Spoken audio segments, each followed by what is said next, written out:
how are we going to deal with that? How is Miami going to address? So you have sort of the climate crisis players that are working in the environmental science, that are working in architecture, they've been screaming about this for decades, and we're finally, I think, with our new Madam Mayor Daniela Levine Cava, addressing these issues for real.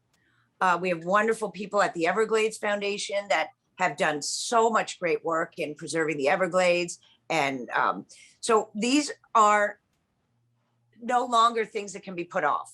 And, then you have the naysayers that talk about how we've been screaming about this since the 80s. Yes. And look where it's gotten us, worse and worse and worse every decade. So I know in the area where I live on Miami Beach, every time it rains, the streets flood. We have the city brings a pump out, and, so are the wealthier people who live on the water now going to want to live inland? And the answer to that is yes.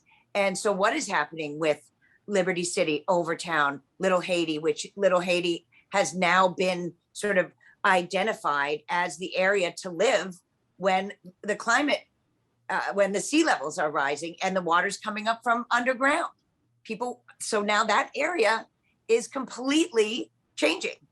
So how do we preserve the culture of that community? How do we, and preserve is also a challenging word, but how do we continue the growth of that community? How do we continue the education of other people of that cultural community?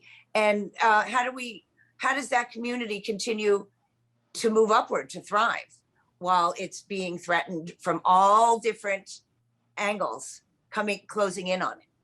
So I think that, working in the areas that the foundation does, which is dealing with addressing the social determinants of everything that makes up somebody's life, from healthcare to legal issues to status, your legal status in this country, all of those areas. And, we're one foundation. So we partner with many of the wonderful, incredible organizations and people that work here in Miami. And, we look at it sort of as we're all holding each other up in a way.